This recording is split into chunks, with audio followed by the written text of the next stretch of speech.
Hello viewers, उम्मीद है आप सब लोग खैरियत से होंगे। आज बहुत दिनों बाद कुछ लोगों का डिमांड था कि मैं टर्किश कबाब बनाऊं, तो मैंने सोचा आज इस रेसिपी को डाल ही देती हूं। तो इसके इंग्रेडिएंट्स मैं आपको बता रही हूं। मैंने हाफ केजी मिंस्ड चिकन कीमा लिया है, जो कि बहुत बारीक नहीं पीसना है, हल्का दरदरा रखना है इसे। और इसमें जो वेजीज जाएगा वो green chilli 1 teaspoon, red chilli 1 teaspoon, coriander leaves around 2 teaspoon, half of lemon juice, 1 teaspoon of ginger garlic paste, 1 number of grated onion जिसके पानी बिल्कुल स्क्वीज़ करके निकाल देना। और मसाले में बिल्कुल बहुत ही कम चीज़ें जाती है। ये सुमैक है जो मैं 1 टीस्पून डाल रही हूँ। ये एक particular type of berry powder है जो कि ख़ास के मिडिल ईस्टर्न कंट्रीज़ में यूज़ होता है। तो ये मेरे पास अवेलेबल था, इसलिए मैं इसे डाल रही हूँ। अगर आपको बिल्कुल ऑथेंटिक टर्किश कबाब बनानी है तो ये बेरी पाउडर जो है अमेज़ॉन और फ्लिपकार्ट पे अवेलेबल है, आप वहाँ से परचेज कर सकते हैं। और half teaspoon red chilli powder और चिली फ्लेक्स उसी में मिला हुआ, और 1 टीस्पून ब्लैक पेपर पाउडर। और इस चिकन कीमा को मॉइस्ट रखने के लिए उसमें मटन टैलो डाला जाता है, जो कि एक मटन का फैट होता है। अगर ये अवेलेबल है तो आप डालें, आपको बिल्कुल ऑथेंटिक इसकी अरोमा मिलेगी। अदरवाइज़ आप इसकी जगह पे बटर भी डाल सकते हैं। और इसकी बाइंडिंग के लिए 1 टीस्पून कॉर्नफ्लावर और 2 टीस्पून मैदा और सॉल्ट टू टेस्ट। बस इतना ही इंग्रेडिएंट्स इसमें डालना है। और टर्किश कबाब मैं बना रही हूँ रैप्ड इन अ ब्लैंकेट, जिसका मैं आपको आटा कैसे लगता है बिल्कुल पिज्ज़ा की तरह, मैं उस आटे को आप लोगों को बनाकर बताऊंगी। तो now let's start this recipe. सबसे पहले हम इसे मैरिनेट करेंगे। इसमें 1 टीस्पून जिंजर गार्लिक पेस्ट जाएगा, सुमैक पाउडर जाएगा, रेड चिली फ्लेक्स जाएगा,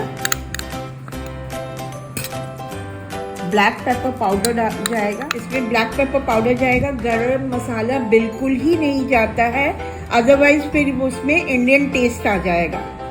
और वेजीज में जो है रेड चिली फ्रेश वाली जाएगी, ग्रीन चिलीज भी जाएगी, और कोरिएंडर लीव्स जाएगा,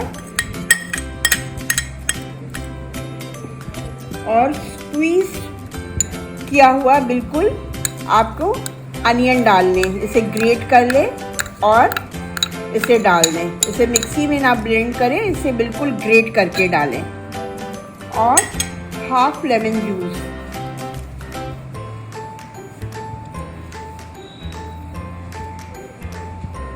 सॉल्ट टू टेस्ट,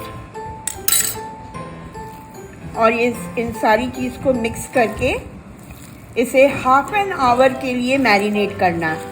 बस हाफ एन आवर में ये बिल्कुल ही सॉफ्ट हो जाता है। अब हम इसमें मटन फैट डाल रहे हैं। आप इसे डालेंगे तो इसे रोस्ट करने वक्त इसकी खुशबू उभर कर आएगी और इसका जायका बिल्कुल बढ़ जाएगा। अब इसकी बाइंडिंग के लिए मैंने 1 टीस्पून कॉर्नफ्लावर और 2 टीस्पून मैदा डाला है, क्योंकि ये इसकी टेस्ट को उभार कर लाती है। अगर आप इसकी जगह में चने का आटा भी डाल सकते हैं, लेकिन अगर डालेंगे तो उसका टेस्ट बिल्कुल कोफ्ते की तरह हो जाएगा। ये ऑथेंटिक कबाब वाली टेस्ट नहीं आएगी। और इसे अच्छी तरह मिक्स करके और मैरिनेट होने के लिए छोड़ दें। हाफ एन आवर के लिए आप इसे छोड़ दें। इस टर्किश कबाब को मैं रैप करूँगी, इसलिए मैं आपको बता रही हूँ इसके आटे कैसे लगाने हैं। इस सबसे पहले हमें इसके लिए ल्यूक वार्म वाटर लेना है और उसमें 1 टीस्पून शुगर डालनी और ½ टीस्पून इसमें इंस्टेंट ईस्ट और इसे 10 मिनट्स के लिए रेस्ट दे दें ताकि ईस्ट जो है उसमें डिज़ोल्व हो जाए। तब तक मैं इसमें 100 ग्राम्स मैदा डाल रही हूँ, 1/4 टीस्पून सॉल्ट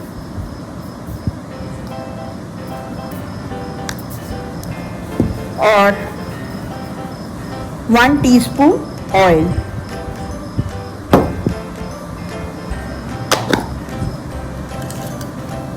अब ये जैसे ही ये ईस्ट डिज़ोल्व होगा, इस ईस्ट को मैं इस आटे में डालूंगी।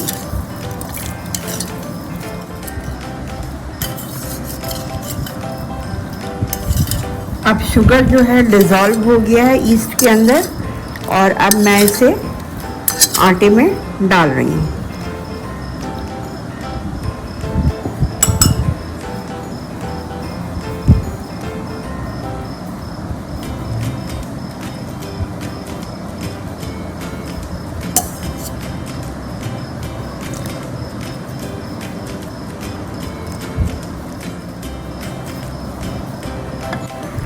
और इसका आटा बिल्कुल वैसे ही लगाना है जैसे पिज्ज़ा के लिए लगाते हैं।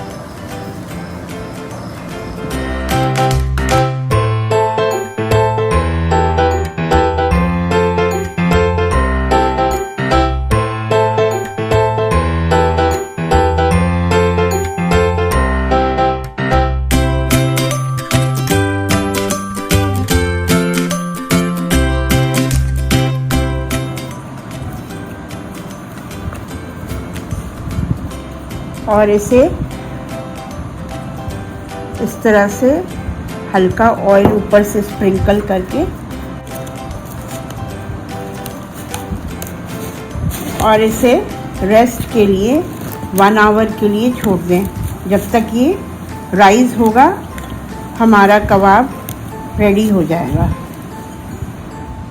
आफ्टर ½ एन आवर अब मैं इसे कबाब को सीख पर लगाऊंगी, या आपके पास वुडन स्क्यूवर्स भी अवेलेबल है तो आप उस पर भी लगा सकते हैं, या फिर आप इसे बारबेक्यू स्टिक पे लगा सकते हैं जिस तरह से मैं लगा रही हूँ, क्योंकि ये मेरे पास अवेलेबल है। और इस कबाब को लगाने के लिए मैंने बिल्कुल ही कोल्ड वाटर यूज़ किया है ताकि ये आराम से लग सके। और इस कबाब का जो स्ट्रेंथ है बिल्कुल हल्का रखें क्योंकि ये तवे पर सिकेगा और तवा की साइज़ बिल्कुल 8/10 होता है, इसलिए ये साइज़ में इस साइज़ में ये बिल्कुल सही अटेगा। अगर आपके पास वुडन स्क्यूवर्स है तो आप उस पर भी लगा सकते हैं। पहले इसे 2 आवर्स के लिए वुडन स्क्यूवर्स को पानी में सोक करें और फिर उसे लगाएं तो ये बिल्कुल ही तवे पे नहीं जलेगा।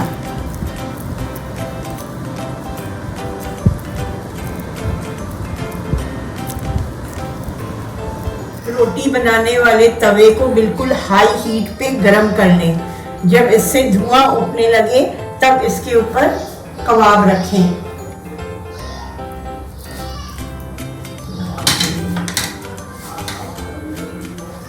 अब इसको इस तरह से रखें।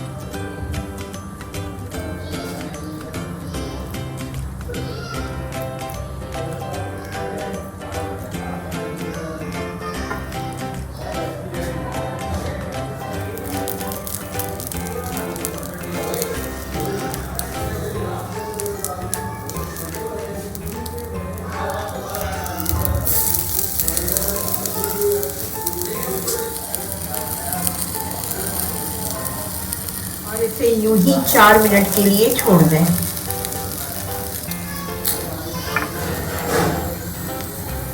आफ्टर 4 मिनट्स इसे पलटें।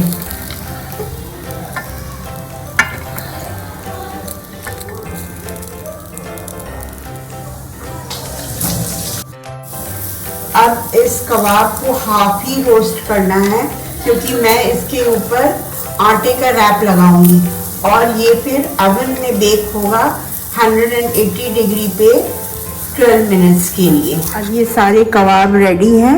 ये हाफ कुक्ड हैं क्योंकि मुझे इसके ऊपर डो के रैप लगाने हैं। ये डो बिल्कुल राइस कर गया है और मुझे इसकी रोटियां बेलनी।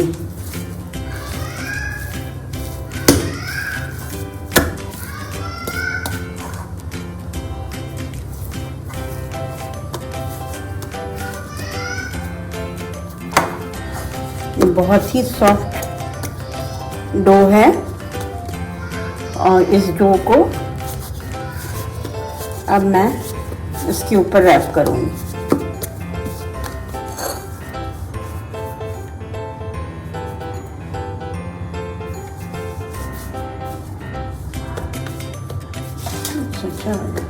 अब इस डो को स्प्रेड कर दें।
और डो को इस तरह से रैप कर दें।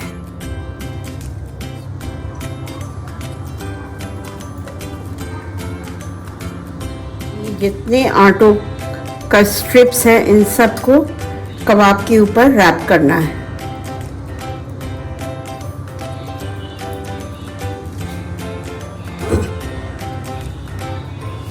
अब मैंने इस ट्रे को ऑयल से ग्रीस कर दिया है और उस पर टर्किश कबाब पे रैप लगा के और इसे बेक होने के लिए रेडी कर लिया।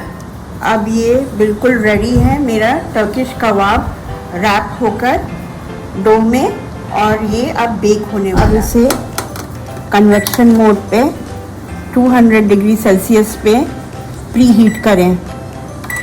अब ये बेक होने जा रहा है 12 मिनट्स के लिए। इस टर्किश कबाब को आप बगैर रैप किए हुए भी रोटी से खा सकते हैं।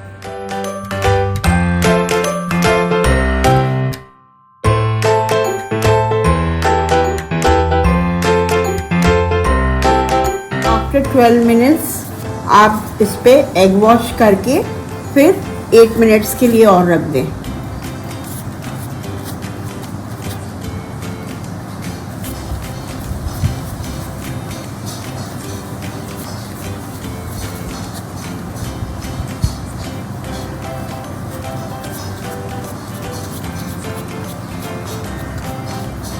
अब ये डिश बिल्कुल रेडी है, Turkish kebab wrapped in a blanket.